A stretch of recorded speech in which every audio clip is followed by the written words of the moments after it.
சிறுகடிக்க ஆசை சிறையில் டுடே எபிசோடில் வீட்டில் விஜயா இருந்துட்டு இன்னும் 2 நாளுக்குள்ள சொன்ன மாதிரியே நம்ம வீட்டுக்கு போய் ஆகணும்.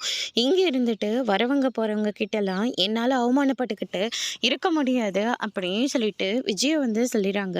இதை கேட்டோன்னே முத்துவும் இருந்துட்டு இன்னும் 2 நாளுக்குள்ள நான் அந்த வீட்டை மீட்டு நம்ம எல்லாரும் மறுபடியும் நம்ம அந்த வீட்டுக்கே போயிடலான்னு சொல்லிட்டு முத்து வந்து சவால் விட்டுட்டு போயிடுறாங்க. அதுக்கு அடுத்தது ஏமா இப்படியெல்லாம் பண்ண அப்படின்னு சொல்லிட்டு மீனை ஒரு பக்கம் நம்ம சாரதா கிட்ட வந்து சொல்லிடுறாங்க. அதுக்கு அடுத்ததான் வந்து பார்த்தீங்கன்னா நம்ம மீனா இருந்துட்டு முத்துவை போய் சமாதானம் பண்ணுறாங்க. ஏங்க அப்படின்ற மாதிரி சொல்லிக்கிட்டு இருக்காங்க. உங்கள் அம்மா மனசில் என்ன நினச்சிட்டு இருக்காங்க, ஏதோ வேறு வழி இல்லாமல் எங்கள் அம்மா இங்கே வந்து தங்கிட்டு இருக்காங்க தான், அதுக்காக வரவங்க போகிறவங்க எல்லாரும் எங்கள் அம்மா இப்படியெல்லாம் பேசுவாங்களா? அத்தைக்கு கொஞ்சமாவது அறிவு வேண்டாம்?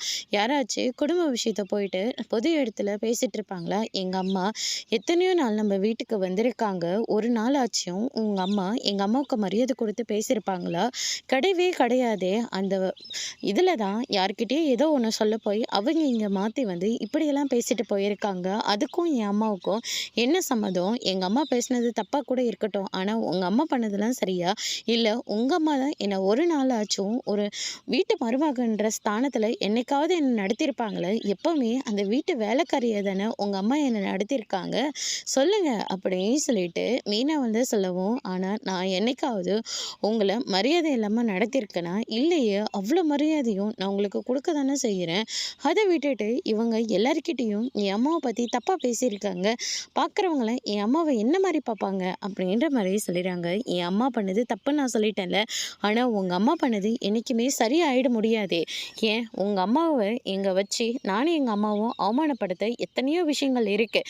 ஆனால் நானும் எங்கள் அம்மாவும் அப்படி பண்ணோமா? இல்லை இல்லை, அவங்கள நல்லா தானே பார்த்துக்குறோம் அப்படின்ற மாதிரி சொல்லிடுறாங்க. அதுக்கு அடுத்ததான் நம்ம முத்து இருந்துட்டு நீ பண்ணுறது எதுவுமே சரியில்லை, உன்னை பார்க்கவே எனக்கு அவ்வளோ வெறுப்பாக இருக்குது அப்படின்னு சொல்லிட்டு சண்டை போட்டுக்கிட்டு அங்கேருந்து கிளம்புறாங்க. அதுக்கு அடுத்ததான் வந்து பார்த்திங்கன்னா மீனாவும் ரொம்பவே வருத்தத்தோடு இருக்காங்க. என்னடா இது இந்த மாதிரி ஒரு நிலமையில இப்படி ஆயிடுச்சு அப்படின்னு சொல்லிட்டு. அதுக்கு அடுத்ததான் வந்து பார்த்திங்கன்னா சந்திராவும் ரொம்பவே வருத்தப்பட்டுட்டு இருக்காங்க. நம்மளால் மாப்பிள்ளைக்கும் பொண்ணுக்கும் சண்டை வந்துருச்சு, 2 பேரும் பேசாமல் வேறு இருக்காங்களேன்னு சொல்லிட்டு ரொம்பவே வருத்தப்பட ஆரம்பிச்சிடுறாங்க. அதுக்கு அடுத்து தான் நம்ம முத்துவும் ரவியும் இருந்துக்கிட்டு மனோஜை போய் பார்க்கலான்னு சொல்லிட்டு போகிறாங்க. ஆனால் மனோஜ் இருந்துட்டு பணம் எண்ணிட்டு இருக்காரு. அவங்க 2 பேர்த்தையும் பார்த்த உடனே பணத்தை கபட்குள்ளே மறித்து வச்சிடுறாங்க. இங்கிட்ட தனியாக பேசுகிறதுக்காக வந்திருக்கோம் அப்படின்ற மாதிரி சொல்லிடுறாங்க. அதுக்கு அடுத்து தான் அங்கே இடம் கொஞ்சம் காலியாக இருக்குது, அங்கே போய் நின்று பேசிக்கோங்க அப்படின்ற மாதிரி நம்ம மனோஜ் வந்து சொல்லிடுறாங்க. முத்து ரொம்பவே கோவப்பட்டு இருக்கிற கடுப்பில் காமெடி பண்ணுறேன்ற பேரில் எங்களை வெறுப்பேற்றி பார்க்காத, அதுக்கப்புறம் என்ன செய்வேன்னு எனக்கே தெரியாது அப்படின்ற மாதிரி முத்து வந்து சொல்லிக்கிட்டு இருக்காங்க. அதுக்கடுத்ததாக சரி என்ன விஷயம் அப்படின்னு சொல்லிட்டு கேட்கவும் அங்கே இருந்த ஜீவாவும் சந்தோஷம் கிளம்பி போயிடுறாங்க. அதுக்கடுத்ததாக வந்து பார்த்திங்கன்னா ரவி இருந்துட்டு இன்னும் 2 நாளுக்குள்ளே நம்ம வீட்டை ஜப்தியிலேருந்து மீட்டே ஆகணும், அதுக்கு 10 லட்ச ரூபா பணம் கேட்டிருக்காங்க. முத்து மட்டும் தனியாக இருந்து கஷ்டப்பட்டுட்டு இருக்கான். இது எல்லாமே நீ வாங்கின கடன் தானே, ஆனால் உனக்கும் இதுக்கும் எந்த சம்மந்தம் இல்லைன்னு சொல்லிட்டு இப்படி வந்து உட்காந்துக்கிட்டு இருக்க. சரிடா, எதுவுமே பேச தேவையில்ல, உன்னை நீ இவ்வளோ கூட நான் உங்ககிட்ட கேட்கல, உன்னால் எவ்வளோ முடியுமோ அந்த பணத்தை கூடுடா, மற்றதை நாங்கள் யார்கிட்டையாவது கடனை உடனே வாங்கி அந்த வீட்டை மீத்தரலாம் அப்படின்ற மாதிரி சொல்லிடுறாங்க. மனோஜ் இருந்துட்டு எங்கிட்டலாம் பணம் இல்லை அப்படின்ற மாதிரி சொல்லிடுறாங்க. பார்த்தியடா இவனோட புத்தியே இவ்வளோதான்டா, பணம் வச்சுக்கிட்டே பணம் இல்லைன்னு சொல்லிக்கிட்டு இருக்கான் பாரு அப்படின்ற மாதிரி முத்து ஒரு பக்கம் சொல்லிட்டு இருக்காரு.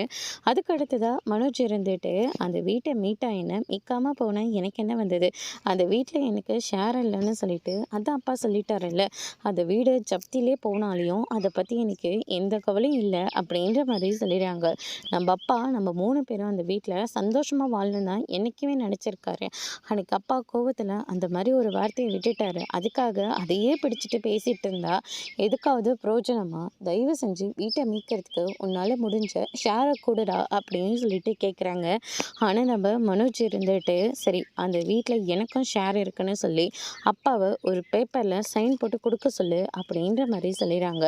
அதுக்கு அடுத்ததான் இவனோட புத்தியே இவ்வளோதான், பார்த்தியா எவ்வளோ கீழ்த்தரமாக யோசிக்கிறான்னு. அன்னைக்கு அப்பா சொன்ன வார்த்தைக்காக இவங்க என்னடனா இவ்வளோ கேவலமாக நடந்துக்கிறான். ஏதோ நீ சொன்னதுனால தான் இவங்கிட்ட நம்ம ஹெல்ப் கேட்க வந்தோம், ஆனால் இவன் அவன் இவ்வளோ மோசமாக நடந்துப்பான்னு நான் உங்ககிட்ட அப்போவே சொன்னேன். ஆனால் நீ தான் எதுவுமே கேட்காம நீ வந்தது இல்லாமல் என்னை உன்னை தேடி வர வச்சுட்ட அவி அப்படின்னு சொல்லிட்டு முத்து வந்து சொல்லிக்கிட்டு இருக்காங்க. என்னடா மனோஜ், நீ இப்படியெல்லாம் பேசிக்கிட்டு இருக்க? நம்ம வீட்டுக்கு போகணுன்னு உனக்கு அக்கறையே இல்லையா? அந்த வீட்டில் எனக்கு முதல்ல ஷேரே இல்லை. நான் எதுக்காக அந்த வீட்டுக்கு வர்றது போக முடியலன்னு சொல்லிட்டு வருத்தப்படணும்? எனக்காக ரோகிணி இருக்கா, ரோகிணி கூட போய் செட்டில் ஆகிடுவேன் அப்படின்ற மாதிரி சொல்லிடுறாங்க. அதுக்கு அடுத்ததான் வந்து பார்த்தீங்கன்னா ரவி இதெல்லாம் கேட்டு அவரே ரொம்ப டென்ஷன் ஆகுறாரு. சரிடா, என் அப்பா உனக்கு ஷேர் கொடுக்கலன்னு நான் என்ன, எங்களுக்கு கொடுக்குற ஷேரை உனக்கு நாங்கள் ஆளுக்கு பாதியாக கொடுக்குறோம்டா அப்படின்ற மாதிரி சொல்லிடுறாங்க. அதுக்கு அடுத்ததான் வந்து பார்த்தீங்கன்னா அப்படின்னா நீங்கள் 2 பேரும் ஒரு பேப்பரில் சைன் போட்டு கொடுங்க, அப்போ வேணா நான் யோசிக்கிறேன் அப்படின்ற மாதிரி சொல்லிடுறாங்க. முத்து ரொம்பவே கோவப்பட்டு மனோஜோட ஷர்ட்டை பிடிச்சிடுறாரு. அதுக்கடுத்ததான் வந்து பார்த்தீங்கன்னா நீ எல்லாம் திருந்தவே மாட்டடா இந்த ஜென்மத்தில். அப்பாவோட கையெழுத்தை திருட்டுத்தனமாக போட்டு பணம் வாங்கினவனுக்கு யாரோட இதுவும் இல்லாமல் அந்த வீட்டை விற்று தின்னாலும் தின்னிருப்படா நீ அப்படின்னு சொல்லிட்டு முத்து ரொம்பவே கோவத்தோட நேராக வீட்டுக்கு கிளம்பி போயிடுறாரு. அதுக்கடுத்ததான் வந்து பார்த்தீங்கன்னா இவ்வளோ மோசமாக நீ நடந்துப்பன்னு கொஞ்சம் கூட நாங்களே எதிர்பார்க்கவே இல்லைடா அப்படின்னு சொல்லிட்டு ரவியும் பின்னாடி கிளம்பி போயிடுறாரு. நம்ம சந்தோஷ் இருந்துட்டு உங்கள் தம்பிங்க தான் வீட்டை மீட்கிறதுக்காக போராடிட்டு இருக்காங்கல்ல, ஆனால் நீ என்னடனா இப்படியெல்லாம் பேசிக்கிட்டு இருக்க அப்படின்ற மாதிரி சொல்லிடுறாங்க. ஏதோ நான் படித்ததுனால கொஞ்சம் உஷாராக இருக்கேன், இதே நான் படிக்காமல் முத்து மாதிரி இருந்திருந்தா அவ்வளோதான், நான்லாம் எப்போவுமே ஸ்ட்ரிக்ட்டுப்பா, எவ்வளோ புத்திசாலித்தனமாக யோசிப்பேன் அப்படின்ற மாதிரி சொல்லிடுறாங்க.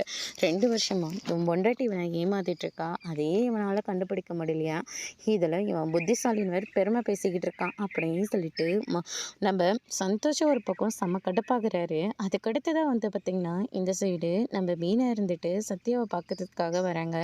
அவர் ஓனரோட வீட்டில் இருக்கிறதுனால இருங்க வெளியில் யாரோ வந்திருக்காங்கன்னு சொல்லிட்டு சத்யா இருந்துட்டு என்னக்கா ஆச்சு அப்படின்னு சொல்லிட்டு கேட்கவும் உங்கள் மாமா அந்த வீட்டை மீட்கிறதுக்காக படாத கஷ்டப்பட்டுட்டு இருக்காரு, பார்க்கவே எனக்கு ரொம்ப கஷ்டமாக இருக்குது, ஏதோ நம்மக்கிட்ட சொத்து பத்து இருந்திருந்தால் கூட நம்ம உதவி இருக்கலாம்க்கா, ஆனால் நம்மளுக்கு சாப்பிட்றதுக்கும் சம்பாதிக்கிறதுக்குமே சரியாக போதில்லைக்கா, அங்கே உள்ள நம்ம வீட்டில் நல்லா தானே வச்சு பார்த்துருக்கோம், அத்தை விருப்பமே இல்லாமல் தானே நம்ம வீட்டில் இருக்காங்க, ஆனால் இதுக்கு மேலேயும் வீட்டில் இருக்க மாட்டாங்களோன்னு எனக்கு தோணிக்கிட்டே இருக்குடா, எவ்வளோ சீக்கிரம் முடியுமோ அவ்வளோ சீக்கிரம் நம்ம அந்த வீட்டுக்கு போய் ஆகணும், கோர்ட்டில் 10 லட்ச ரூபாய் பணத்தை கட்ட சொல்லியிருக்காங்க, 10 லட்சம் பணத்தை மாமா தனியால் போராடிட்டு இருக்காரு, அதனால் நம்மளால் முடிஞ்ச ஹெல்ப்பை நம்ம பண்ணியே ஆகணும், ஏதாவது பாண்டு பத்திரம் இல்லாமல் உங்கள் ஓனர்கிட்ட சொல்லி கொஞ்சம் பணம் வாங்கி கொடுக்குறியா, மாதம் மாதம் நான் திருப்பி கொடுத்துட்றேன்டா அப்படின்ற மாதிரி சொல்லிடுறாங்க.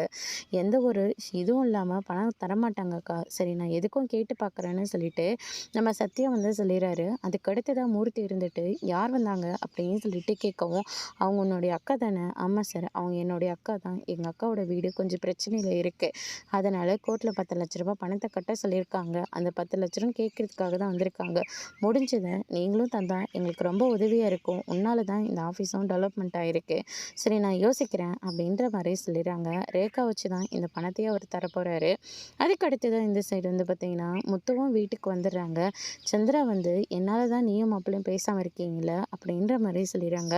அதெல்லாம் ஒன்றும் இல்லைம்மா விடுங்கம்மா அப்படின்ற மாதிரி சொல்லிடுறாங்க. அதுக்கடுத்ததான் வந்து பார்த்திங்கன்னா மீனா இருந்துட்டு இன்னும் கொஞ்சம் போட்டுக்கோங்கன்னு சொல்கிறாங்க. ஆனால் முத்து எதுவுமே பேசாமல் கையை வாஷ் பண்ணிட்டு கிளம்புறாரு. சந்திரா இருந்துட்டு மாப்பிள்ள என்ன அப்படி பேசியிருக்கக்கூடாது, ஆனால் ஏதோ ஒரு ஆதங்கத்தில் நான் ஏதோ ஒன்று சொல்ல போய் அவங்க ஏதோ ஒன்று புரிஞ்சுக்கிட்டு இங்கே வந்து தேவையில்லாமல் பேசிட்டாங்க, அதுக்காக நான் உங்ககிட்ட மன்னிப்பு கேட்டுக்கிறேன், நீங்களும் என்னுடைய அம்மா மாதிரி தான், ஆனால் குடும்ப விஷயத்தை அடுத்தவங்க கிட்ட சொன்னது ரொம்ப கஷ்டமாக போயிடுச்சு, நான் எதுவும் தப்பாக எடுத்துக்கலன்னு சொல்லிட்டு முத்து மேலே போயிடுறாங்க. மீனா இருந்துட்டு இப்போ நான் என்ன பண்ணேன்னு சொல்லிட்டு மீனா வந்து கேட்கவும் பாட்டு மூலியமாக பதில் சொல்லிகிட்ருக்காரு முத்து. அதை கேட்டு மீனா செம்ம கடுப்பாகிறாங்க. ஒரு வழியாக பாட்டு மூலியமாகவே அவங்க 2 பேரும் மறுபடியும் ஒன்றா சேர்ந்துடுறாங்க. அதோடு இன்றைக்கான எபிசோட் முடிச்சிருக்காங்க. இனி சிறுகடிக்க ஆசை சரியில்லை, அடுத்தடுத்து என்னெல்லாம் நடக்க போகுதுன்றதை வெயிட் பண்ணி பார்க்கலாம். தேங்க்யூ.